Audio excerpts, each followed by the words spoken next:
يهديه ونعوذ بالله من شرور أنفسنا ومن سيئات أعمالنا من يهده الله فلا مضل له ومن يضلل فلا هادي له أشهد أن لا إله إلا الله وحده لا شريك له وأشهد أن محمدًا عبده ورسوله لا نبي ولا رسول بعده قال الله تعالى يا أيها الذين آمنوا اتقوا الله حق تقاته ولا تموتن إلا وأنتم مسلمون وقال تعالى يا أيها الذين آمنوا اتقوا الله وقولوا قولا سديدا يصلح لكم أعمالكم ويغفر لكم ذنوبكم ومن يطع الله ورسوله فقد فاز فوزا عظيما أما بعد الله أكبر الله أكبر الله أكبر لا إله إلا الله الله أكبر الله أكبر ولله الحمد معاشر المسلمين wal muslimat. Sesungguhnya hari ini adalah hari besar kita selaku umat Islam. Allah Subhanahu wa taala telah memilihkan untuk kita hari besar itu, yaitu Idul Fitr dan Idul Adha. Dan di dalam hari besar ini terdapat ibadah yang sangat luar biasa, terdapat ibadah yang tinggi yang kita peruntukkan kepada Allah Subhanahu wa taala, yaitu menumpahkan darah ternak yang Allah berikan kepada kita. Allah taala berfirman, "Wa likulli ummatin ja'alna mansakan liyadhkuru ismallahi 'ala ma razaqahum min bahimatil an'am." Dan setiap kaum umat yang beriman tersebut dibuatkan oleh Allah Subhanahu wa taala waktu dan tempat untuk berkurban. Itulah makna mansakan. Liyadhkuru ismallahi 'ala ma razaqahum min bahimatil an'am, agar mereka berzikir kepada Allah Subhanahu wa taala atas nikmat hewan ternak yang banyak nikmat di dalamnya yang Allah berikan atas mereka. Fa ilahukum ilahun wahidun falahu aslimu. Maka sebutlah nama Allah Subhanahu wa taala ketika menyembelihnya. Dialah sesembahan kalian yang esa, hanya Allah Subhanahu wa taala saja semata. Falahu aslimu, dan berserah dirilah kepadanya. Wa basyiril mukhbitin, dan berita gembira untuk orang-orang yang taat, orang-orang yang tawadhu, orang-orang yang mengikuti perintah Allah Subhanahu wa taala.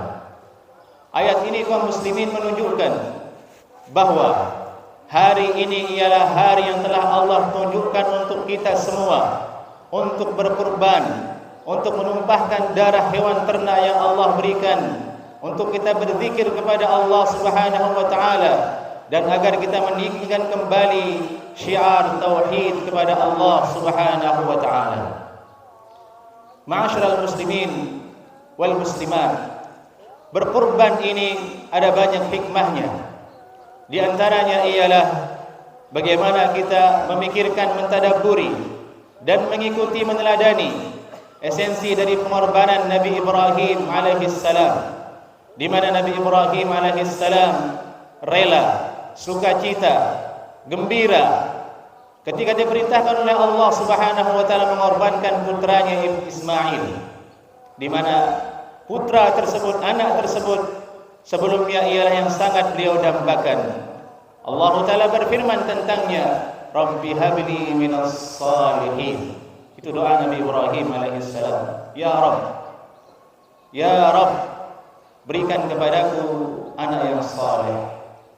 Ketika seseorang berdoa kepada Allah menginginkan seorang anak, artinya dia ingin mendapatkan anak tersebut, dan Allah berikan kepada Nabi Ibrahim alaihissalam.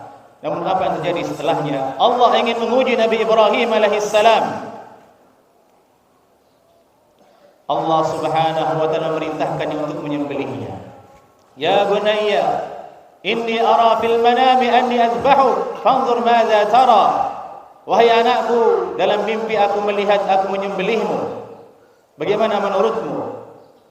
Nabi Ismail alaihi salam menjawab, saya akan lakukan wahai ayahanda. Satajiduni insyaallah minas sabirin. Engkau akan mendapatkan aku sebagai anak yang sabar insyaallah taala. Terjadilah hari tersebut ketika Nabi Ibrahim alaihissalam sudah siap untuk menyembelih putranya Ismail. Allah gantikan dengan dzibhin azim. Dari itu Allah berfirman, wa fadainahu bidzibhin azim, dan kami fida, kami ganti, kami tebus Nabi Ismail dengan seekor domba yang besar. Itulah salah satu asal usul berkurban. Dari dalam satu riwayat disebutkan sunnatu abikum Ibrahim. Berkurban ini ialah jalan atau sunnahnya bapak kalian, yaitu Nabi Ibrahim alaihissalam. Di dalam cerita tersebut terdapat esensi yang sangat tinggi. Apa itu wahai kaum muslimin?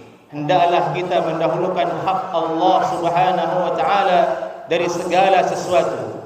Apapun yang kita cintai, apapun yang kita sukai, apapun yang kita ingin selalu pertahankan, jika Allah Subhanahu wa taala memintanya, jika Allah Subhanahu wa taala menghendakinya, jika hal tersebut bertentangan dengan perintah Allah Subhanahu wa taala, wajib kita taati Allah Subhanahu wa taala. Dan itulah keimanan Nabi Ibrahim alaihissalam yang semestinya bisa kita teladani. Kita korbankan usia kita, kita korbankan tenaga kita, kita korbankan harta kita hanya demi Allah Subhanahu wa taala.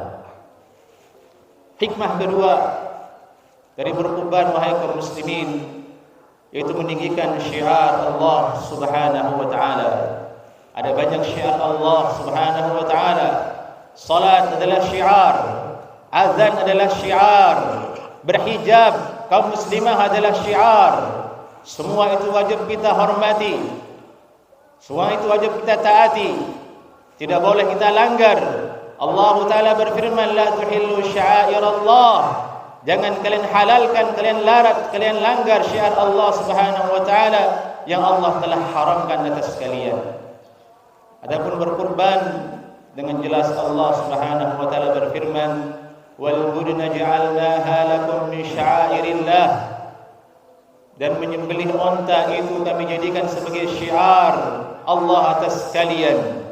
Maka demikian juga semak dengan menyembelih kambing, menyembelih sapi, artinya kita sedang menghidupkan syiar Allah Subhanahu wa taala, menunjukkan hati kita, perbuatan kita tunduk kepada Allah Subhanahu wa taala. Inilah hikmah yang harus kita resapi, yang harus ada dalam hati kita, dalam sanubari kita ketika berkurban, yaitu meninggikan syiar Allah Subhanahu wa taala. Sesungguhnya orang-orang yang mengagungkan syiar Allah Subhanahu wa taala, dialah orang yang bertakwa. Man yu'azzim sya'airallah fa innaha min taqwal qulub. Kaum muslimin, hikmah berikutnya dari berkurban ini ialah tidak lain bertakwa kepada Allah Subhanahu wa taala.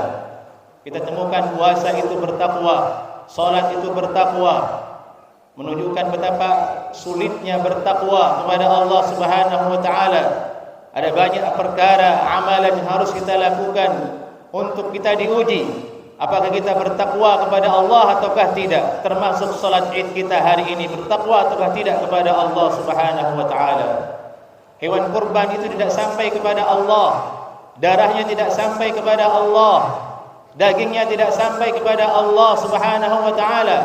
Yang sampai kepada Allah itu ialah takwa, nilainya, keikhlasan kita. Allah Ta'ala berfirman, lan yanalallaha luhumuha wala dima'uha walakin yanaluhu taqwa minkum. Daging itu tidak sampai kepada Allah, darah itu tidak akan sampai kepada Allah. Yang sampai kepada Allah Subhanahu wa taala ialah ketakwaan kita. Ini menunjukkan dalam semua amal ibadah kita wahai kaum muslimin, wabil khususnya berkurban, harus ada makna takwa, rasa takut kepada Allah, rasa tunduk kepada Allah, rasa berserah diri kepada Allah Subhanahu wa taala. Kita hambanya yang lemah, yang butuh kepadanya, yang butuh ampunannya, butuh kepada surganya. Nilai-nilai itu yang harus ada dalam benak kita ketika berkorban dan ketika beramal saleh dalam amalan-amalan lainnya.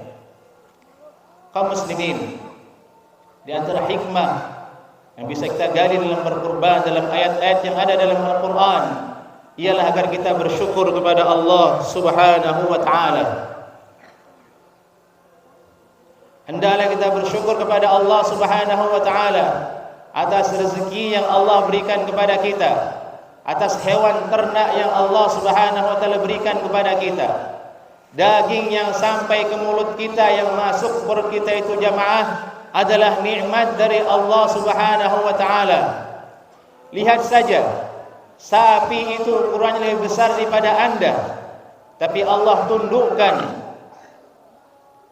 atas manusia, sehingga anak kecil pun bisa menggeret sapi tersebut, bisa menarik sapi tersebut, menunjukkan Allah Subhanahu wa taala yang menundukkannya untuk manusia. Allah ingatkan kita akan nikmat tersebut di hari ini agar kita mensyukurinya, agar kita berterima kasih kepada Allah Subhanahu wa taala. Karena pada dasarnya umat manusia itu banyak yang tidak bersyukur kepada Allah Subhanahu wa taala. Makanan yang dia makan tidak pernah dia ingat kepada Allah. Kesehatan yang Allah berikan kepada dia tidak pernah dia ingat Allah yang berikan. Harta yang dia miliki dia lupa siapa yang memberikannya. Lupa dia bersyukur, lupa dia taat kepada Allah, lupa dia beristighfar. Hari ini Allah Subhanahu wa taala ingatkan kita agar kita bersyukur kepada Allah Subhanahu wa taala. Maka yang berkorban di hari ini, dengarkanlah firman Allah Subhanahu wa taala, "Fakulu minha wa at'imul qani'a wal mu'tar." Makanlah daging tersebut dari daging kurban kalian tersebut, dan sedekahkanlah sebagiannya, berikanlah makan sebagiannya kepada sahabatmu, kepada kerabatmu, dan kepada fakir miskin. Inilah pola pembagian kurban yang disebutkan oleh Al-Hafidz Ibnu Katsir rahimahullahu taala ketika menafsirkan ayat ini, menunjukkan itulah bentuk cara kita bersyukur kepada Allah Subhanahu wa taala. Berbagi, nilai berbagi. Dalam Islam tidak ada rakus, yang adalah berbagi. Dari itu Islam menyuruh berzakat, berkorban disuruh berbagi, di Ramadan disuruh zakatul fitr. Setiap ibadah itu ada nilai berbagi di dalamnya. Itulah syariat Allah Subhanahu wa taala yang kemudian menjadikan umat manusia di atas muka bumi ini hidup dengan sentosa, hidup di atas keadilan. Allahu akbar, Allahu akbar, Allahu akbar, walillahil hamd. Kemudian sebagai penutup khutbah ini, wahai kaum muslimin, kami ingatkan secara khusus kepada kaum muslimat, ummahat, ibu-ibu yang ada di saf paling belakang. Sungguhnya Nabi kita Muhammad sallallahu alaihi wasallam menasihati ummahat ketika Idul Adha, ketika Idul Fitr, Nabi mendatangi mereka secara khusus dan menceramahi mereka. Isi ceramahnya apa, wahai kaum muslimin? Mereka disuruh bertakwa kepada Allah. Maka bertakwalah kepada Allah, wahai kaum muslimat, wahai ummahat. Mereka disuruh bersedekah, berinfak. Maka bersedekahlah, wahai kaum muslimat, wahai ummahat. Nabi merintahkan mereka untuk beristighfar, banyak minta taubat kepada Allah Subhanahu wa taala. Karena Nabi sallallahu alaihi wasallam ketika Isra dan Mi'raj, beliau diperlihatkan neraka, dan Nabi sallallahu alaihi wasallam menyaksikan yang paling banyak isi dari neraka itu ialah kaum perempuan. Dari itu kami nasihati, wahai kaum muslimat, wahai ummahat, perbanyaklah istighfar, perbanyaklah taubat kepada Allah Subhanahu wa taala. Berinfaklah, tutup aurat kalian, jaga lisan kalian, berbaktilah kepada suami kalian, kelolalah keluarga kalian dengan baik dan benar, tuntutlah ilmu, dengarlah nasihat, maka anda akan selamat di dunia dan akhirat. Aqulu qawli hadza wa astaghfirullah li wa lakum min kulli dhanb fastaghfiruhu innahu huwal ghafurur rahim. Assalamualaikum warahmatullahi wabarakatuh.